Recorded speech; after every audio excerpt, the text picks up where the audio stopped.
சட்டம் ஒழுங்கு நல்லா சார், சட்டம் ஒழுங்கு நல்லா இருந்துச்சுன்னா நீங்க கலைஞர் டிவி அதனாலதான் கேட்டுக்கிட்டே இருக்கீங்க.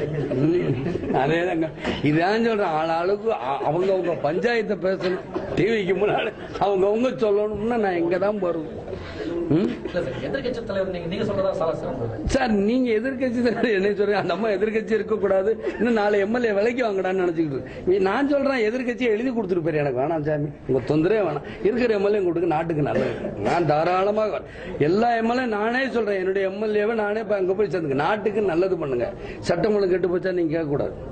ரோடு போட்டீங்களா, தண்ணி ஒழுங்கா வருதா, எல்லாம் நானே சேர்த்து விடுறேங்க. எதற்கு நீங்க போய் போராடி 5 கோடி 10 கோடின்னு சொல்றேன். நாங்க கொடுத்த 10 சாட்சி இருக்கான்னு கேட்பாங்க. ஆனா அந்த மந்திரிக்கு ஒரு 3-4 பேர் உடனே முன்னாடி அவங்க 2-3 பேர் எந்திரிச்சுக்கிறோம். மும்மூர்த்திகள் மாதிரி 3 தெய்வங்கள் ஒரு படம் மாதிரி எந்திரிச்சுக்கிறோம். சாட்சி இருக்கா?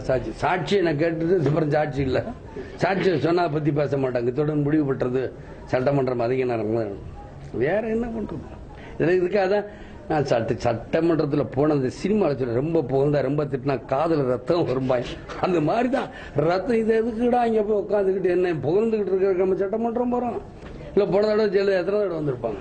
கொள்கைபுரம் செல்ல நீங்க சொல்லுங்க, எத்தனை தடவை வந்து? 7 தடவை. 7 தடவை எதுக்காக வந்தாங்க? அவங்க மாத்திரம் 1.5 மணி நேரம் பேசுறாங்களா? அது மாதிரி கேட்டிருக்கலாம்ல ஒரு 10 நிமிஷம் டெல்லிக்கு போனவங்க. அது மாத்திரம் கேட்க மாட்டாங்க.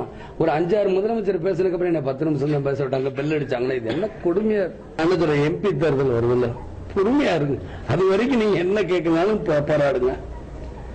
இப்ப 1 ரூபாய்க்கு இட்லின்னாங்க, 5 ரூபாய்க்கு தயிர் சாதம், 5 ரூபாய்க்கு சாம்பார். அது எப்படி கொடுக்குறாங்கன்னு கேட்டா சோறு கொடுக்கல வச்சு கார்பரேஷன் பில்டிங்ல அவங்களே இடமெல்லாம் ஃப்ரீயா கொடுக்குறாங்க. பில்டிங் இருக்குல்ல, அதே மாதிரி எல்லா ஹோட்டல்காரரும் கொடுத்தா ஏங்க இந்த ரேட்டு கொடுக்க மாட்டான்? கொடுத்துட்டாங்க. இதெல்லாம் சும்மா, இது எத்தனை நாளைக்கு கொடுக்குறான்னு பார்ப்போம்.